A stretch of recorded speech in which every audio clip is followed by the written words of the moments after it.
शहर बुगदाद से कुछ फासले पर एक छोटी सी बस्ती थी, जहां एक बूढ़ा शख्स अपनी आखिरी जिंदगी के दिन गुजार रहा था।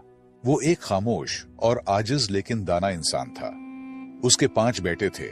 इनमें सबसे बड़ा यूसुफ था, जो एक जमींदार था। यूसुफ पूरे दिन खेतों में मेहनत करता था, जमीन को सेंचता और फसलों की देखभाल करता था। लेकिन वालिद की खिदमत करते हुए कभी कभार वो उकता जाता और दिल ही दिल में सोचता कि ये जिम्मेदारी कब खत्म होगी। शाम को यूसुफ तकाहारा खेतों से लौटता तो उसका बूढ़ा बाप हकीम खामोशी से बेटे की तकन को महसूस करता था। हकीम के दिल में बेटे के लिए बेपनाह मोहब्बत थी, लेकिन वो कुछ कहे बगैर फकत अपनी नजरें झुका लेता। कुछ अरसा बाद हकीम अपने बेटे यूसुफ के रवैये में तब्दीली महसूस करने लगा।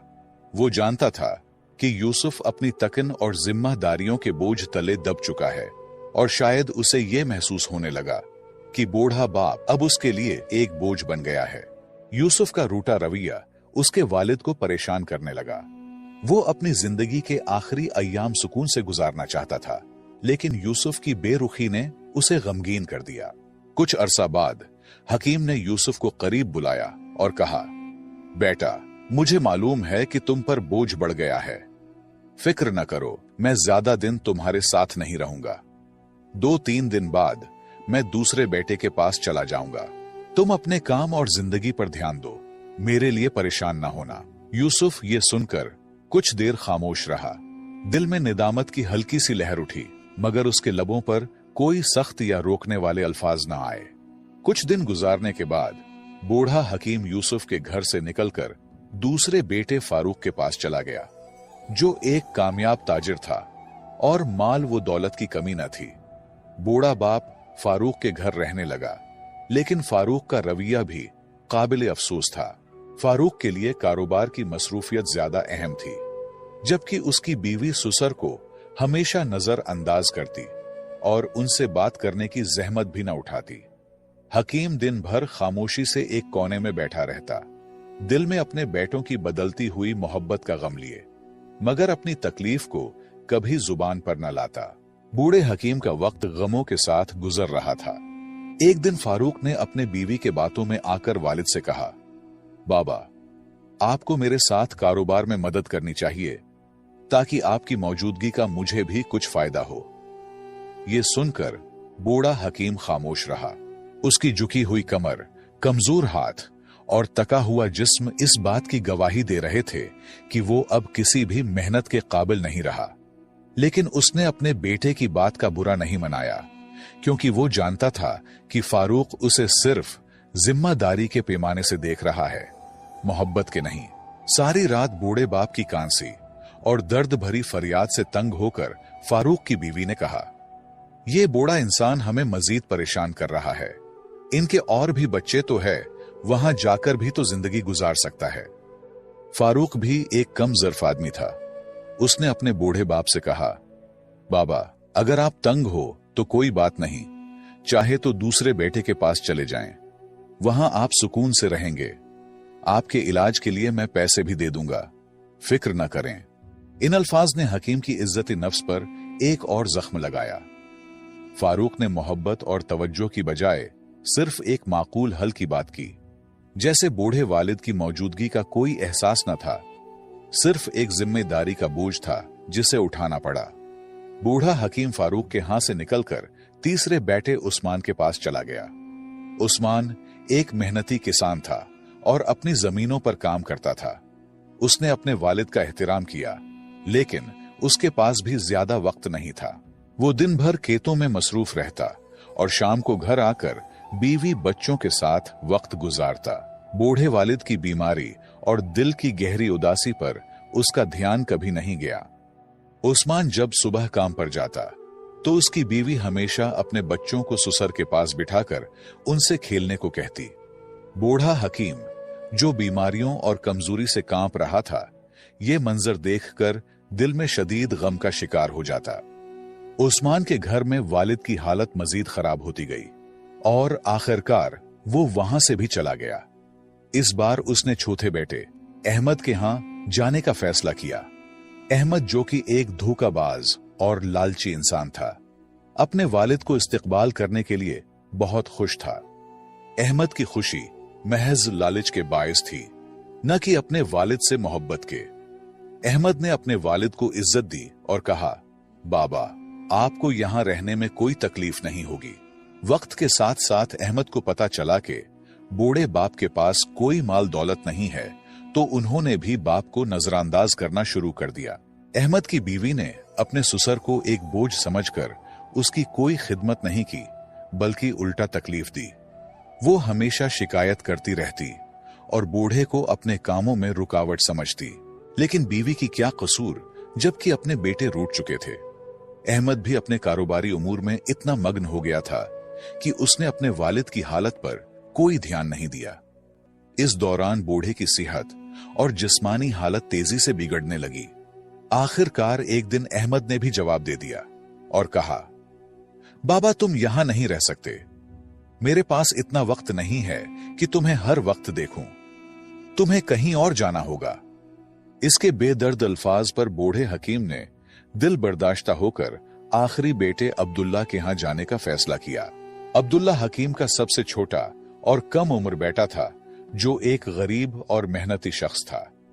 दिहाड़ी लगाकर जो पैसे कमाता, इन पैसों से वो अपने बाप के लिए दवाइयां खरीदता और अपने घर का खर्च चलाने की कोशिश करता।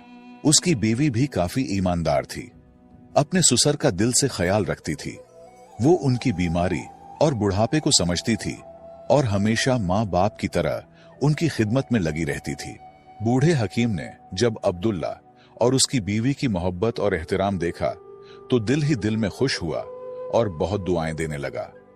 वक्त गुजरता गया और हकीम अपने छोटे बेटे के घर में खुशी खुशी जिंदगी गुजारने लगा।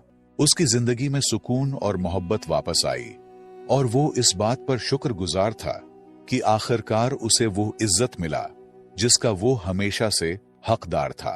बिलाखिर हकीम की जिंदगी के आखिरी अय्याम शुरू हो गए और वो शदीद बीमार पड़ गया।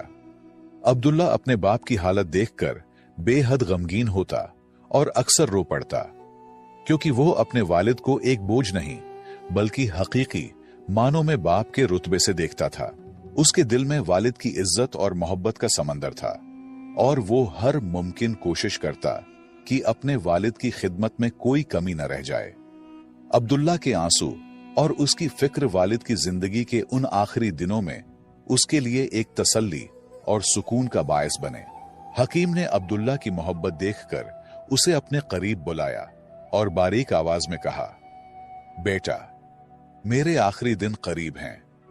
मेरी सांसें अब गिनती की रह गई हैं, लेकिन अल्लाह तुम्हें हमेशा खुश और आबाद रखे, जिस तरह तुमने मेरी खिदमत की और मेरा दिल जीता। अब्दुल्ला ने गमगीन लहजे में जवाब दिया, बाबा, अल्लाह ना करे कि आप हमें छोड़कर चले जाएं। आपके बगैर हम कैसे जी सकेंगे। हकीम ने मुस्कुराते हुए कहा, बेटा, ये तो हक का रास्ता है। हर शय को फना होना है। मुझे भी अपने खालिक हकीकी के पास जाना होगा। अब्दुल्ला ने गमगीन लहजे में कहा, बाबा, क्या आप मुझसे खुश हैं? मैं वो खिदमत नहीं कर सका जिसके आप हकदार थे। मेरी बीवी भी कम अकल है, लेकिन अगर आपके दिल में कोई गिला शिकवा है तो हमें जरूर बताएं और अपना गम हल्का कीजिए। हकीम ने गहरी सांस ली और अब्दुल्ला को कहा, बेटा, एक आखिरी बात है जो मैं तुमसे कहना चाहता हूं और यह एक बड़ी अमानत है। मैंने अपनी जिंदगी में तुम पांचों बेटों का इम्तिहान लिया, लेकिन इस आजमाइश में सिर्फ तुम कामयाब हुए। बेटा, मेरे मरने के बाद तुम बगदाद की फुला गली में जाबिर नाम के एक बूढ़े शख्स के पास जाओ। उसे मेरा नाम लेकर कहना कि हकीम वफात पा चुका है और वो अमानत जो मैंने उसके पास रखी थी वो तुम्हें दे दे। हकीम ने अब्दुल्ला के कंधे पर हाथ रखकर कहा, जो अमानत दे वो तुम्हारे लिए है। उसे अपने बीवी बच्चों की जिंदगी बेहतर बनाने के लिए इस्तेमाल करना। ये मेरा तुम्हारे लिए आखिरी तोहफा होगा और याद रखना, बाकी बाइयों को कुछ भी न देना। और बिलाखिर हकीम इस दुनिया से रुखसत हो गया। हकीम की वफात का गम अब्दुल्ला के दिल पर बिजली बनकर गिरा। उसकी आंखें आंसुओं से भरी हुई थीं और दिल में एक बेपनाह खालीपन था। उसकी बीवी भी शिद्दती गम से रोने लगी। क्योंकि उसने हकीम की खिदमत दिल से की थी और उनका एहतराम किया था। अब्दुल्ला ने खुद पर काबू पाते हुए अपने भाइयों को खबर दी और उन्हें जनाजे में शिरकत की दावत दी। सब भाई जो कभी अपने वालिद को बोझ समझते थे, अब जनाजे में शरीक हो गए। अब्दुल्ला, जो हमेशा ईमानदारी और मोहब्बत का पैकर रहा, ने भाइयों से कहा, बाबा जान ने मुझे एक अमानत सौंपी थी। मुझे यकीन है कि वो कोई कीमती खजाना होगा, लेकिन इसमें सब भाइयों का हक है। हालांकि बाबा ने उसे सिर्फ मेरे लिए वसीयत की थी। भाई, जो दिल में कहीं ना कहीं लालच रखते थे, फौरन बोले, अब्दुल्ला जाओ और अमानत ले आओ, फिर उसे हम पांचों भाइयों में तकसीम कर देना ताकि सबको बराबर हिस्सा मिले। अब्दुल्ला ने ठीक वैसा ही किया जैसा उसने कहा था। वो बगदाद जाकर अमानत ले आया। जब उसने संदूक खोला तो वो हैरत में पड़ गया। संदूक में बगदाद के मशहूर बाजार के कई कीमती दुकानों के कागजात, जवाहरात जो उसकी मां के थे, और बहुत सी अशरफियां मौजूद थीं। अब्दुल्ला ने अपनी दियानतदारी का सबूत देते हुए सब भाइयों को उनका हक दिया और खुद अपने हिस्से पर किनायत की। जिंदगी एक बार फिर बाप के साये के बगैर चलने लगी, लेकिन वक्त ने जल्द ही अपनी हकीकत दिखा दी। चंद माह बाद बड़े भाइयों में से एक अपने कारोबार में बुरी तरह फंस गया। गैर जिम्मेदारी और गलत फैसलों के बायस वो कर्ज में डूबता चला गया। हालात इस कदर खराब हो गए कि उसे अपना घर तक बेचना पड़ा।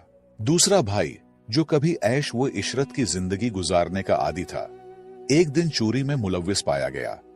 काजी ने उसे जेल भेजने का हुक्म दे दिया और उसकी जिंदगी की सारी साख तबाह हो गई। बाकी भाई भी सोने को हाथ लगाता तो मिट्टी बन जाता। ये सब नाकामियों को एक जवाब था, बाप की बद्दुआ। दूसरी तरफ अब्दुल्ला ने अपनी मेहनत से बगदाद में कारोबार शुरू कर दिया। वो कोफे से उम्दा कपड़ा खरीदकर बगदाद के बाजार में बेचता और वक्त के साथ काफी मुनाफा कमाने लगा। उसकी ईमानदारी, बाप की दुआ और मुस्तकिल मेहनत ने उसे तरक्की की राह पर डाल दिया, यहां तक कि वो अपने बाकी भाइयों की फिरोख्त करदा दुकानें खरीदने लगा और आहिस्ता आहिस्ता पूरे बाजार का वाहिद मालिक बन गया।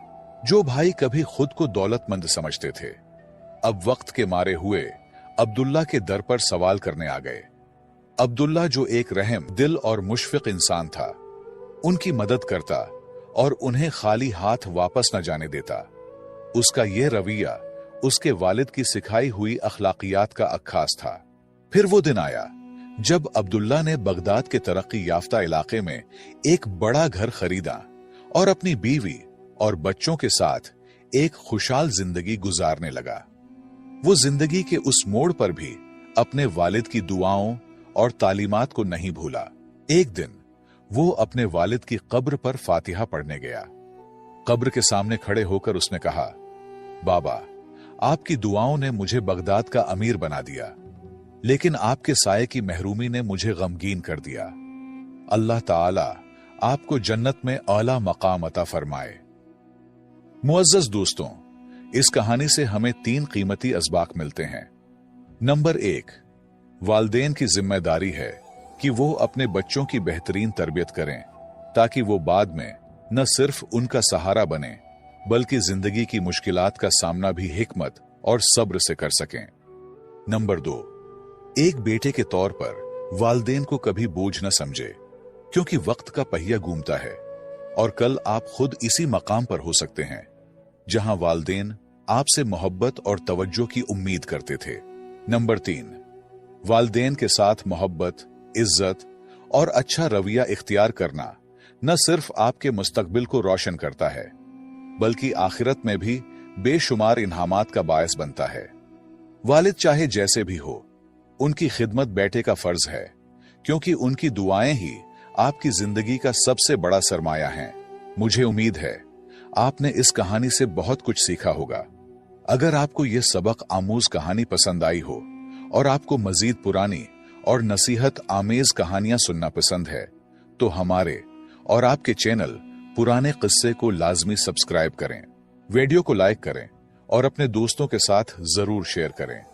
इस वाकये के बारे में अपनी कीमती राय कमेंट्स में जरूर लिखें। आपकी राय हमारे लिए बहुत अहम है।